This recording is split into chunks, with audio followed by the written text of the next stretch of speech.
Assalamualaikum warahmatullahi wabarakatuh. Sahabat muslim yang beriman, surga adalah balasan yang dijanjikan sebagai tempat tinggal bagi orang-orang yang bertakwa. Ada beberapa amalan yang menjadikan seseorang masuk surga tanpa dihisab. Islam mengenal adanya kehidupan yang kekal setelah kematian. Orang yang diberi kenikmatan akan menempati surganya. Sedangkan, orang yang dimurkai akan berada di neraka.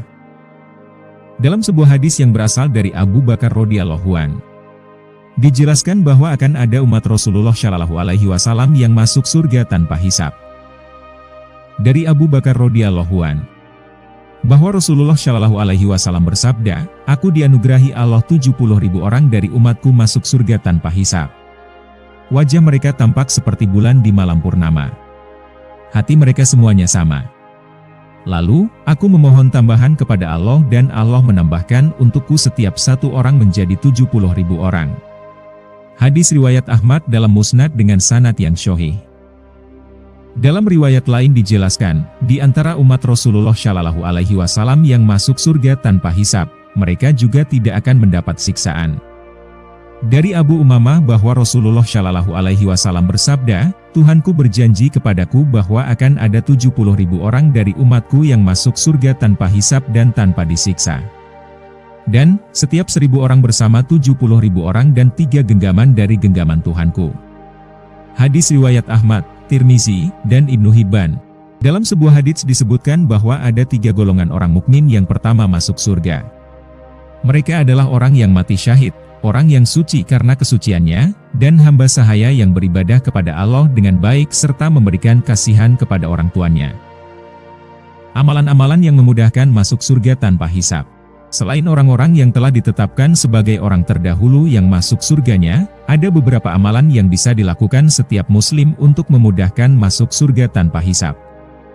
Yang ke-1, selalu mengingat Allah di waktu luang maupun sempit. Mengingat Allah Subhanahu wa Ta'ala dapat dilakukan dengan berzikir. Robi Abdur Rauf Az-Zawawi dalam bukunya Al-Baqiyatus Syalihat mengatakan, zikir merupakan salah satu amalan abadi yang tidak merugikan. Yang kedua, mengerjakan sholat tepat pada waktunya. Abdul Nasir Bali dalam bukunya Masuk Surga Tanpa Hisab menjelaskan, orang yang menunaikan sholat tepat pada waktunya termasuk salah satu golongan orang yang masuk surga tanpa hisab. Yang ketiga, meringankan beban orang lain. Masih dalam buku yang sama, meringankan beban orang lain termasuk salah satu amalan yang akan memudahkan untuk masuk surga tanpa hisab. Dalam sebuah hadits yang diriwayatkan oleh Imam Muslim, dikatakan bahwa Allah Subhanahu wa Ta'ala akan meringankan beban di dunia dan akhirat bagi orang yang meringankan beban orang lain. Dari Abu Hurairah dia berkata, Rasulullah bersabda, "Barang siapa yang membantu seorang muslim dalam suatu kesusahan di dunia maka Allah akan menolongnya dalam kesusahan pada hari kiamat. Dan barang siapa yang meringankan beban seorang muslim yang sedang kesulitan maka Allah akan meringankan bebannya di dunia dan akhirat." Hadis riwayat Muslim. Selain ketiga amalan di atas, silaturahmi juga menjadi jalan untuk memudahkan setiap orang menuju surga. Begitulah ciri-ciri orang dan amalan yang akan masuk surga tanpa hisab. Semoga kita semua dimasukkan ke dalam surga, amin ya robbal alamin. Semoga videonya bermanfaat bagi yang menontonnya. Wassalamualaikum warahmatullahi wabarakatuh.